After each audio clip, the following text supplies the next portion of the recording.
So today we welcome membership development expert Cathi Hight. Cathi is the president of Hight Performance Group, an organizational development firm that helps develop healthy organizations to manage constant change, enhance customer loyalty, and work smarter, not harder. Cathi has over 25 years of experience in performance improvement, strategic planning, board development, and membership development. There's all her long list of qualifications. Welcome, Cathi. Great. Thank you so much for having me. And it's great to see all of you. Thanks for sharing where you're from. I see some people from Texas, and that's great too. I'm located in Austin, Texas. I'm originally from Honolulu, Hawaii. That's where I had my first opportunity to get into the association space, and I worked for the State Chamber of Commerce there. From there, I went to Boulder, Colorado, actually through the Kauffman Foundation, managing a national entrepreneurship program. That took me to Denver and then Boulder, Colorado, where I was actively engaged with the board of directors, and the membership there was a really active member. And I want to say in the 16 years that I was a Boulder Chamber member, I chaired a committee or a council 12 of those 16 years. They gave me a lifetime membership, which is actually awesome because that was my community and I loved it. But I moved to Austin to be close to my soon-to-be grandchildren. There are 3 of them now. So this is where I'm based. And so, of course, I'm active here in Texas with TSAE and TCCE, and also active on a national basis with ASAE and ACCE. So, and for those of you that are IOM people, I've been instructor for IOM for almost 20 years. So yes, obviously I'm not a next gen person, but I work with associations and chambers of commerce across the country. And this is really, I think, a challenge and a concern.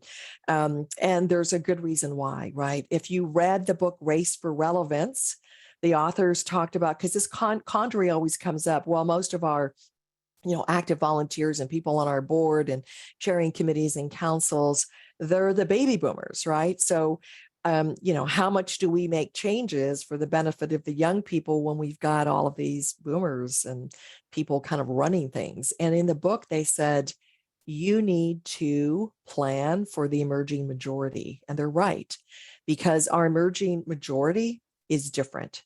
So in this webinar, we're going to explore some of the top concerns for Millennials and Gen Zs.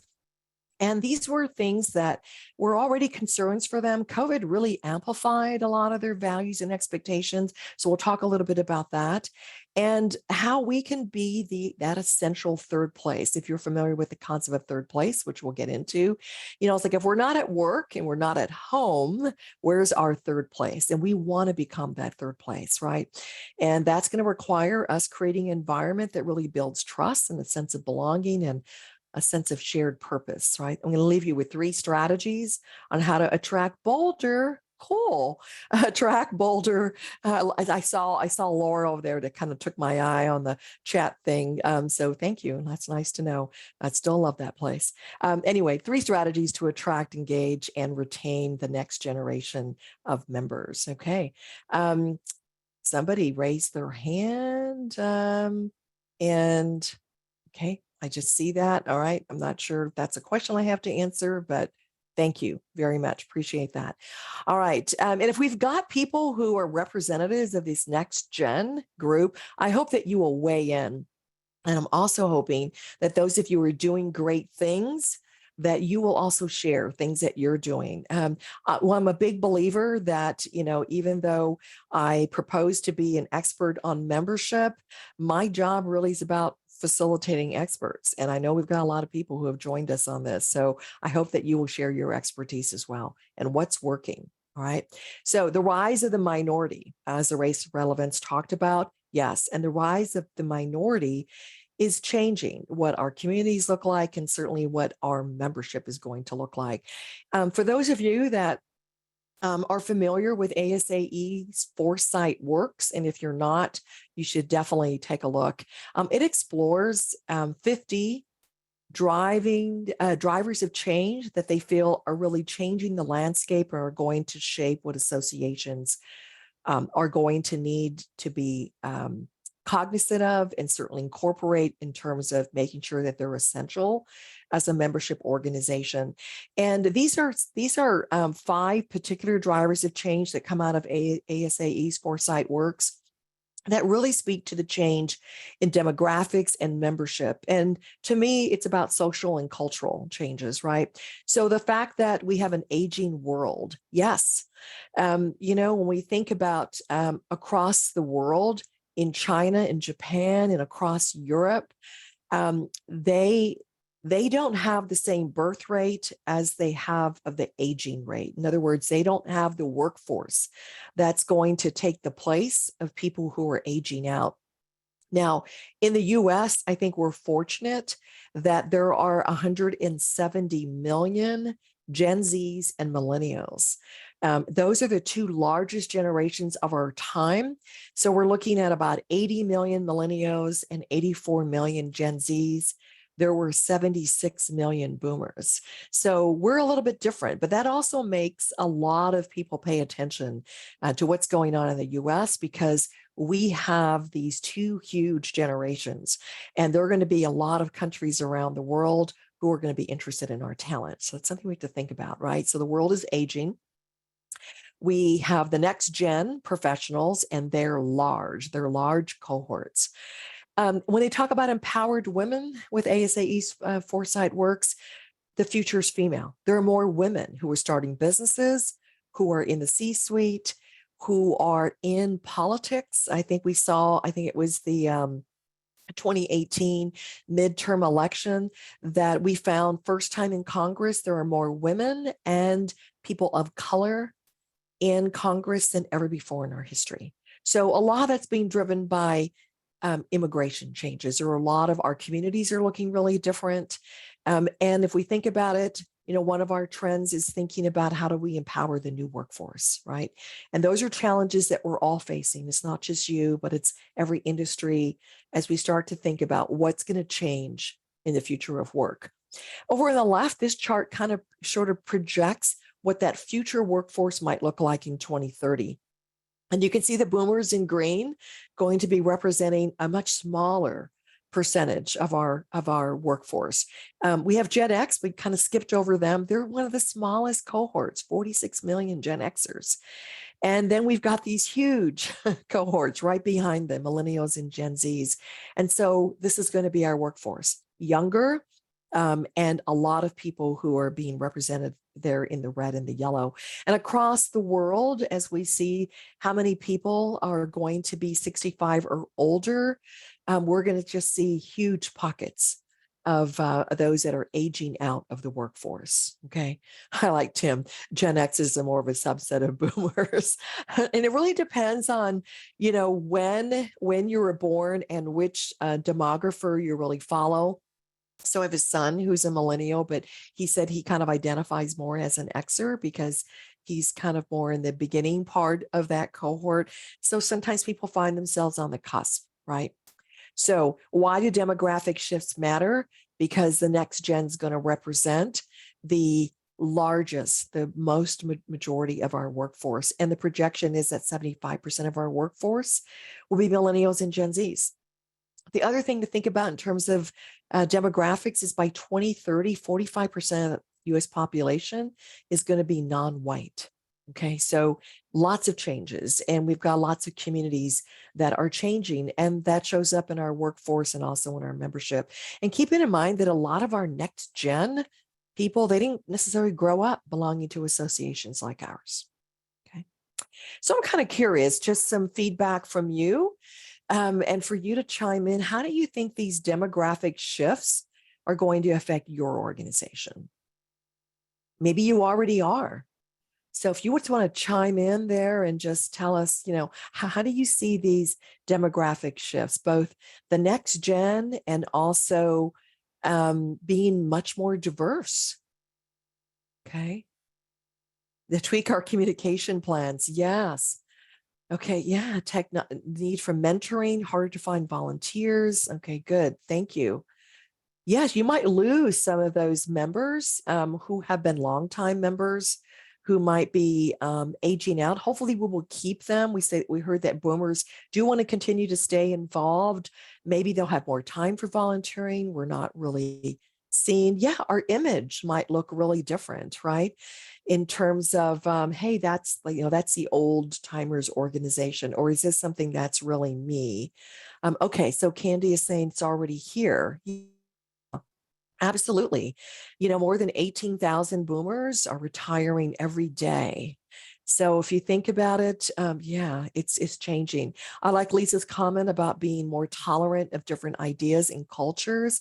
Absolutely. Okay. So we are really going to have to consider who's our audience and the fact that our audience is changing. And does our organization reflect what we see in the community and what we're seeing in our industry sectors? Okay, let's continue on. So now since we're focusing on next gen, what are their concerns and what are their values? I think, like Stephen Covey said, seek first to understand, then be understood. And it's true. We have to think about them and what they care about and how we're going to kind of be in sync with them. I've been a big follower of Deloitte's Gen Z and Millennial survey.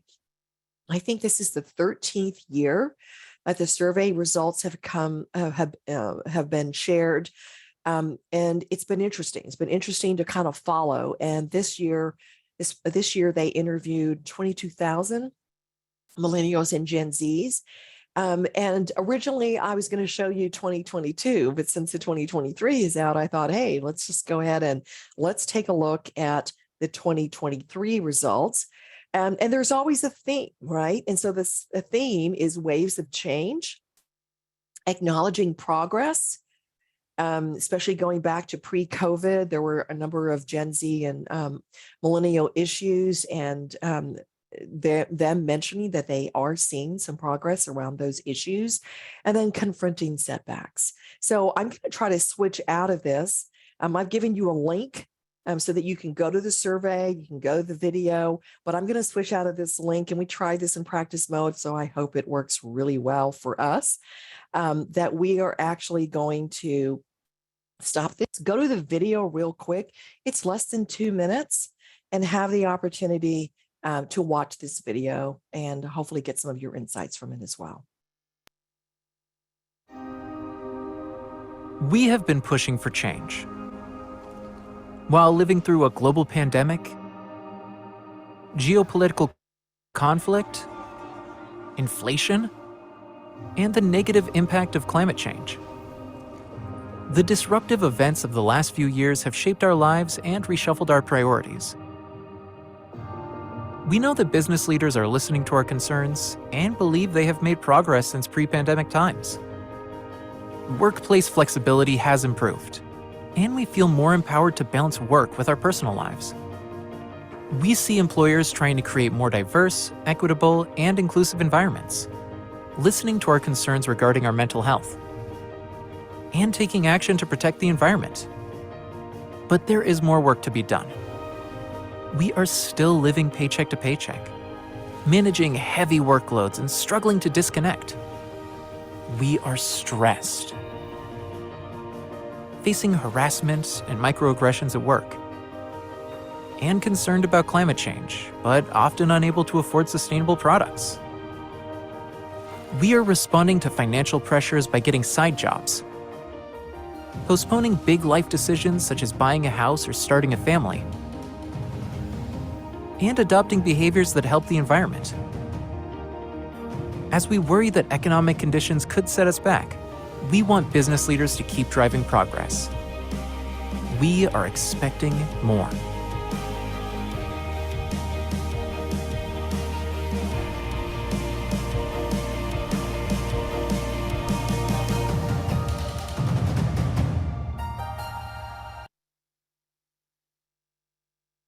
Okay, so I'm kind of curious. How does that resonate with you? Do we have any Gen Zs and millennials that might want to kind of weigh in? If you work with them, now even as a Gen X, you can relate. Yeah, okay. Yeah, I think this is such an amazing study that they do in terms of sort of tracking what the sentiment is. What do they care about? So yeah, it's just really amazing. So I encourage you to check that out. I'm going to share with you just a few highlights from the 2023 report. So yes, in terms of the things that they care very much about that you see, and they've been tracking this every year, that they are seeing some progress from their employers. So they're happy about that. These were a lot of things that they were concerned about pre-COVID. And then during COVID, emphasis was on health, digital inequities that they could see in terms of who could stay home and work, who could study or go to school remotely. Those were things that they really were concerned about. They kind of saw more of that divide in terms of who had and who didn't.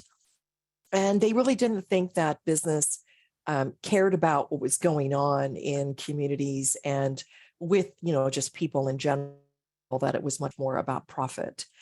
And then when it comes to looking to see if they, feel empowered to really work on any of these things, affect positive change within their organizations, so you can kind of see how they're feeling. There's a little bit of a difference between millennials and Gen Z. So we recognize too that the groups are a little bit different. So, that's to be understood too. Cohorts might share some things in common, but they may, care more about some things than others, depending on the different generations. When it comes to cost of living and unemployment and climate change, yes, those are all things that we care about. We all know that the cost of goods have gotten much higher, rents, just everything you want to buy, food. But you're also kind of seeing, that cost of living is much a higher concern for millennials. Some of them are thinking about whether they should go to college, whether they should make investments, what seems to make the most sense. So I think that's one that they vary on a little bit higher when it comes, when it's based on millennials. Interesting to see that they're seeing a lot more harassment in the workplace, where they might feel a little uncomfortable in the environments that they're in. So just kind of keep it in mind that, in terms of what's important to them. They're also kind of, worried about, what kind of changes are going to happen, especially as employers like Google and folks have like called people back to work. Those currently with hybrid patterns, whether or not they want those patterns to consider or to continue. And I know this is a big controversy, and I know it's really affecting employers. And I worked so I work with people around the country, different economic development organizations like chambers of commerce, and it's creating an impact in terms of commercial space, people not coming back to work, employers downsizing their space, the disruption that can create, in a downtown environment with restaurants and other people who are really dependent on that workforce coming there. There's one organization that I work with, for instance, they have an occupational tax for employers that have people housed in commercial units downtown. And now that the downtown's doesn't have full capacity, it's actually cost the city $700,000 in tax revenue. So, so we're trying to appease the want to work hybrid or remote, but also realizing that for employers and for cities, this can also have an impact on them too. So we're trying to sort of balance the needs and the wants with the realities and the needs from employers. And I think that's becoming tough. So we'll see where that goes, right? Stress. We're all stressed. But, for Gen Zs and millennials, talking about the fact that they have a lot of stress with the cost of living, trying to make ends meet, maybe because we do have shortages in staffing, that they're finding that they're having to work more hours than maybe they want to. So just interesting to kind of listen to this, like this idea about stress and mental health and work-life balance, I think is something that we felt in all the generations, but this generation is much more vocal about that. And the fact that this is something that is very worrisome for them. Okay. So they're top, and these are not necessarily in order, climate change, the quality of opportunity and quality of life for more people, and definitely the environments that we work in. DE and I think for those that think it's a fad and it's going away, these two generations are going to make sure it doesn't go away. This is very important. And as our communities are changing, our industries are changing, they really want to see a focus on inclusive environments and opportunities that really are going to create more opportunities and quality of life for people. The cost of living is going to be huge, and it's going to stay with us. I think I heard yesterday that that our inflation and where we need to be probably won't happen to 2026. Well, so that means we still have some time away. That might make it really difficult for a lot of people who want to see things kind of get better, but it may not get better quicker. Okay. And I think that the future of work, just in general, is a question mark for all of us. What is the future of work going to look like for employees? What's the future of work going to look like for industry and for businesses, and the kinds of jobs they're going to be producing? That's all an unknown, right? And I think if you're not focused on the future of work, it might be something that you think about, because I think a lot of people are questioning that. So I'm kind of curious, how does your organization address next gen concerns? What are things that you're doing? What are you working on? I think I saw a flurry of things that I wasn't able to really see that kind of flew through the chat. But are there things that you're doing that really kind of fit in line with what some of those things? Okay, there's some honesty there, saying, yeah, maybe we know we're not really working on those kinds of things. Okay, some people are saying new committees. Yeah, a lot of organizations are focused on DEI, transparency, definitely important. Yeah, women in business group. People always question, why women's groups? Why? Because they want them.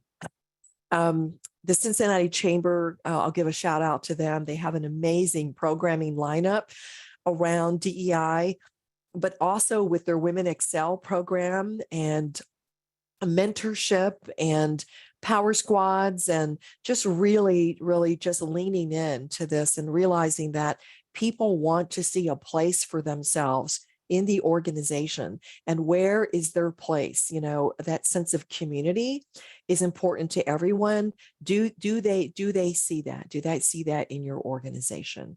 So, okay, mentorships, okay, looking at educational opportunities. And you have to keep in mind too, that the young professional groups, that was originally the millennials, those people are kind of getting to the top of that rung. So is it still suitable? Does it still work for Gen Z? And I will tell you too, that what they really want is integration, right? They want a seat at the table. Not maybe they don't necessarily want a separate group, although that might be great. They also want to see opportunities where they are really part of the fabric of the organization. So diversity, equity, and inclusion is not going to go away. And you'll also hear that, I think that the Gen Z group especially is very interested in ESG, right? So environmental, social, and governmental initiatives, and they really are paying attention to what companies represent, and how does that show up in their organization. So why will NextGen engage with you? Well, one of the things, if you know me, is that I talk a lot about recognizing that members have different motivations to engage with us. Sometimes they fluctuate, between these, and just depends on what's important to them, where they are in their journey, and what's going to be important to them. But I would say that these are probably going to be three big motivation drivers. Advance my career, obviously, with our millennials and our Gen Zs. They are, at the start of or in the middle of their careers, right? So that's going to be important to them. And so we need to make sure that we understand that motivation, and what are we doing to help them with their journey, right? So in this case, it's about really enhancing their skills. They want to know what's going on. They want to stay informed in terms of what's going on in their industry, and connect with employers. Now, I say associations do a great job here in terms of advancing my career, because that's what they're all about, right? That's why you want to belong to a trade or a professional association because it's going to help you advance your career. But at the same time, if you're a chamber of commerce, for instance, we don't always think about this as a motivation and a reason why they might want to engage with us. You have the top employers and some of the best employers as your members. I think really thinking about them as being employers of choice and showcasing them, but also letting the next gen know this is a great place for your career development. You don't know where your next job is going to come from. Maybe you want to change industry. Maybe you want to change employers. This is a great place for you to be able to do that. And when we think about opportunities that we can target and plug them into, whether it's mentorships or micro learning, the opportunity to engage with C-suite, perhaps develop some of their leadership skills. And the ability to really engage interns, I think, or internships into our space. You're also going to have next gen that cares about influencing the future. Having a seat at the table, really feeling as if your organization is a powerful organization that's really influencing the future of the industry or influencing the future of their community. So this is a great place for them to really meet with. Your organization convenes leaders, you're advocating on behalf of issues and really promoting a good quality of life for everyone. Great ways to get involved if you really want to move the needle and showcasing where those opportunities are. The other message, I think the other motivation is that every next gen person needs to build a network. No one is successful without a network, right? So you need to be able to expand your influence, share your expertise, and develop relationships.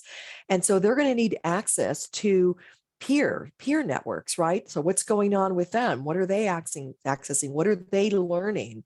Where are they in their journey? What can I learn from my peers? So peer-to-peer exchange is great, but also special interest groups for people that really want to zero in on special things that they care more about.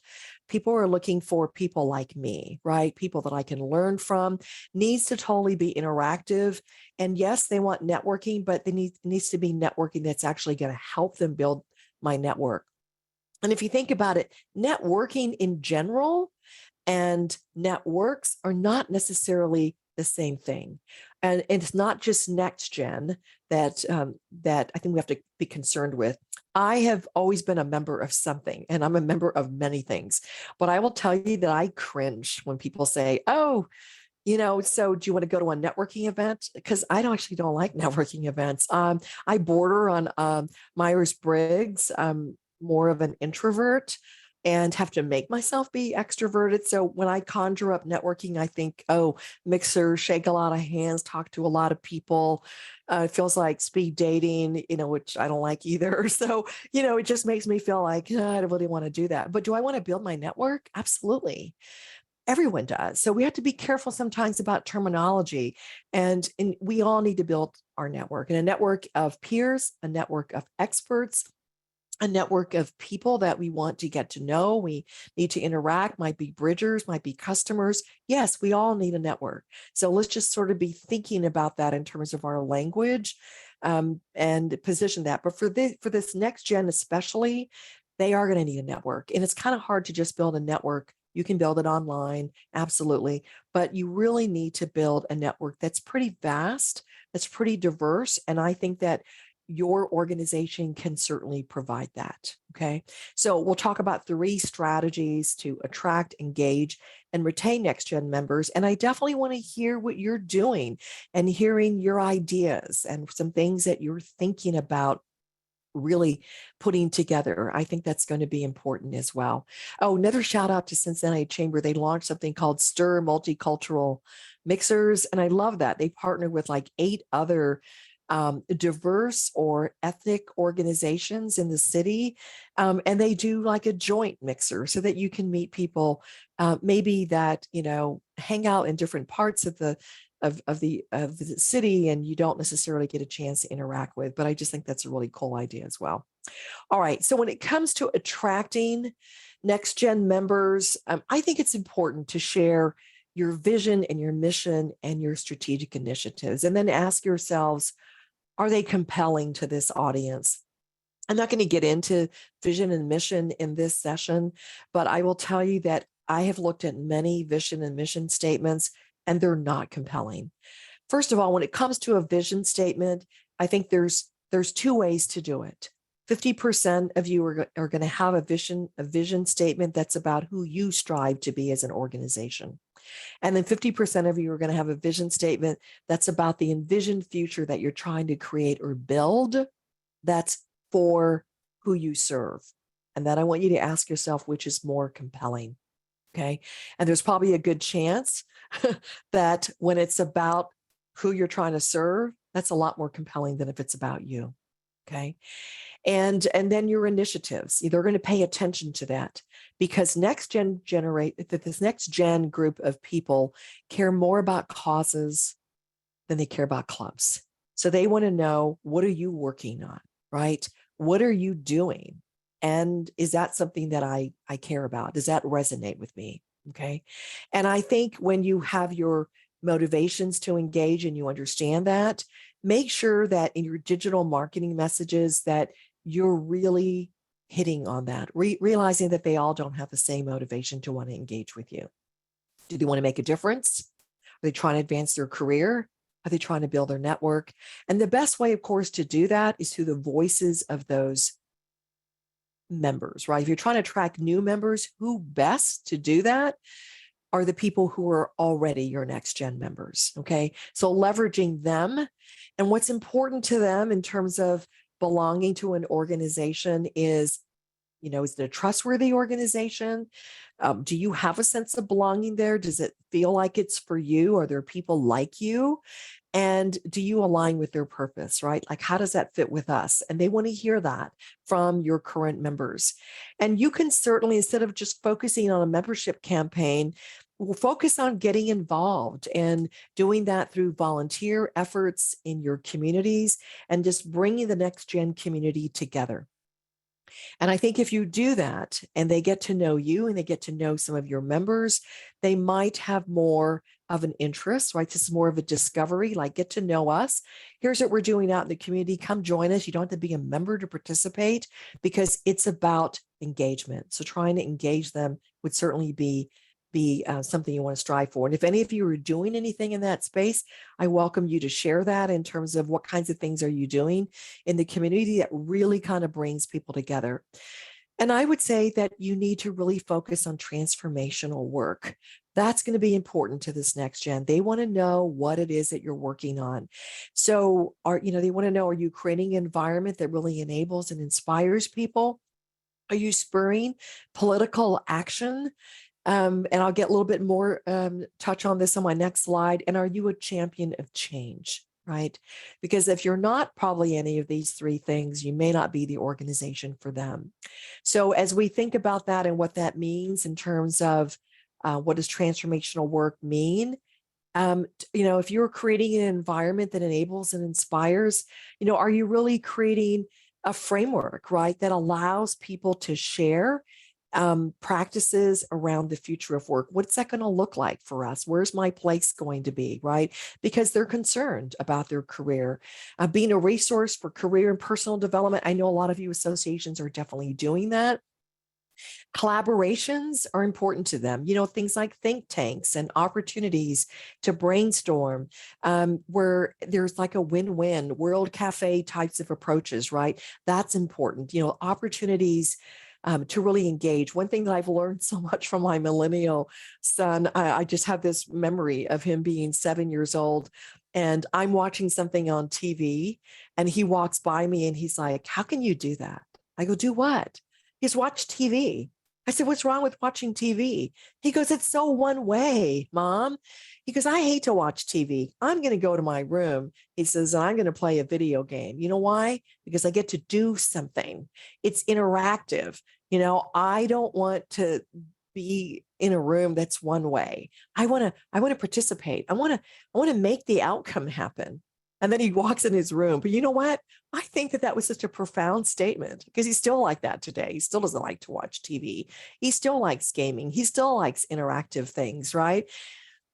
that's a strong message, something for us to think about. But I'm going to still continue to watch some of my Netflix series, but I always think about that. Like, you got to get out, mom, you got to engage, right? So I just think that's funny, but I think it's very indicative of the next gen generation. And obviously about leveraging technology, right? And make sure that it's available. If we're not leveraging technology, if we're not finding ways to really engage people where they are without expecting them to come to us physically, that's something we're really going to have to think about, and making sure that that opportunity exists for lots of people, not just for those who just happen to have a laptop, a smartphone or whatever. And so that's going to be important. Spurring political action. I think the big change there is they want us to continue to be advocates, but we need to go beyond business.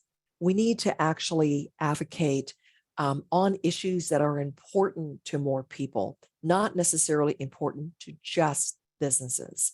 So that would probably be the big shift, I think, for us. Making sure too that there's representation. When we talk about having a collective voice, are we really listening to other people? Are we going beyond just our membership, going beyond just certain groups, and really listening? Do they have a way to talk about what's important to them, to weigh in on some of those issues? And that may be comfortable or uncomfortable for us, right? They want to advocate for stakeholders, but not necessarily members. See, I think we just have this gold handcuff velvet rope thing around our members. And you have to keep in mind, when they're watching, if you're moving the needle, are you just only moving it for an exclusive group of people? So that's the difference between how we tend to act exclusively, and what they're looking for is inclusion. And are we really practicing that, right? And also being that safe environment for allowing to have different perspectives, a safe place for people to just to disagree and to say, why are we going to be that conduit? That can be an uncomfortable place for us, right? Because how do we make decisions when it's so divisive? Everywhere I go, people say it's divisive. Yes, it is divisive, but we have to be a safe haven for that diversity, and not necessarily feel like we are more this than more that. That's going to be, I think, a little uncomfortable for us. In terms of being a champion of change, let's share practices of Industry 4.0. Every industry is going through their own evolution, right? If they don't have enough people, then they're using AI. They're using, automation. So let's showcase that. What are industries doing, right? And just showcase all the really cool things, like how are companies evolving, what's changing, right? And showcasing that, because it is happening. And they want to see that you are really that conduit to showing where that change is. Being focused around equality of opportunity, the U.S. Chamber has a whole program around that, and helping to close gaps for where those gaps exist. And really making sure that there are more opportunities for more people. And truthfully, we've got to get these people to show up and vote. If something's important to you, worked with one Chamber of Commerce. Interesting that one thing that came out of their strategic plan was increasing the amount of voters. And they realize they've got these two big generations and they want change. Well, if you want change, then show up and go and vote, right? So empowering them to be able to make the changes and not just think that it's going to happen because, we're going to have groups that are going to do it for us. Okay. So just some thoughts about that. When I talk about sharing your strategic plan, whether you're an association or a chamber of commerce, showcase your plan. Tell them what your mission and your vision is, right? What are you trying to do? What are your key initiatives? Because if you want them to share that purpose with you, they need to know what's important to you. What are you working on? So don't make that a secret. Okay. And I think if you want to engage the next gen, you need to engage by design. So what do I mean by that? It needs to be for them. It needs to be by them, and it needs to be with them. Okay. So what do I mean by that? Well, we talked about finding out what matters to them. You need to do that just within your own stakeholder group. You got to make sure you've got people on your staff that are next gen who have the skills to engage with those peers. They know the language, they know the technology to use, they know the places, the platforms that you need to be on. And yes, you need to have an omni-channel digital platform. You need to be in multiple channels, and everything that you do to engage has got to be bite-sized. Nobody's going to come to anything that's long. Okay, it needs to be interactive, like my son Jason says, right? And where they're most likely to engage with you. Got to tailor those opportunities to those needs and interests, and make sure that you've got a good variety. And you're probably going to have to offer both in-person and virtual. They're both good. They're just different, right? And providing lots of different ways for them to engage, and make sure that their experiences. I think that's what I hear. They're looking for experiential types of things. I love the fact that some of the associations that I belong to at their conferences have very experiential opportunities. They're not just all sessions. There are things that are hands-on. There are things that are off-site that really just provide so much more value. It's like, if I wasn't there, I wouldn't have been able to do that. And recognize too that, especially for our Gen Zs, right? Everybody's short on time and money, but what are some opportunities that we can provide for them that don't require huge investments of time or money? And then they want to be recognized. And I'm not saying it's constant recognition, but it's just shout outs, and just recognizing that people are engaged. They might not be engaged in always the ways that you want them to be. But sometimes when you can kind of make them feel like it's being noticed, that they're more likely to do it. All right. The other thing I want to talk about, we said third place, Starbucks, of course, that was one of their strategies. They wanted to be considered a third place. If you're not at home, you're not at work, maybe you're here, right? And you really want to be that third place for them, right? And so kind of encouraging, places that they can show up and be, whether it's with you, whether it's with some of your members, but you want to be considered that go-to place, and that people are actually hanging out there. People are doing things with you, for you. And where are they? And showcasing them throughout your community. And the other term that I really like is, in real life, right? Sometimes, because we see so much content and things that are happening on social media, but a lot of the things are fabricated. A lot of things have filters. A lot of people are just, making it sort of an artificial reality. So when you can provide in real life opportunities, like come and see this being done, and actually see people doing things there, no filters, no artificial, it's really happening, and sort of engaging them, through videos, Facebook Lives, TikTok, but that this is really happening, that's going to resonate with them as well, because they want to know that this is the place that things actually happen. It's not just living somewhere out in space, in our social media space.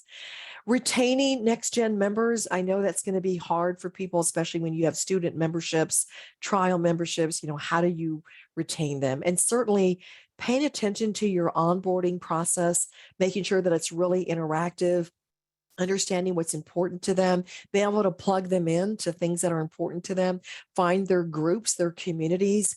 That's really important. And I'll tell you, the first 90 days is critical. The first 6 months, especially before those renewal notices ever come to mind, you need to make sure that you're seeing that active engagement with them. Okay. And journey maps are important. If you're not familiar with that, I'm just going to show you one. But thinking about, creating a journey for someone who wants to advance through their career, if there's a journey to lead, what does that look like, right? Really understanding and imagining where they might want to be, what's important to them, what might be next for them would be important. And understanding about how journey maps work is going to help you as you think about cultivating engagement.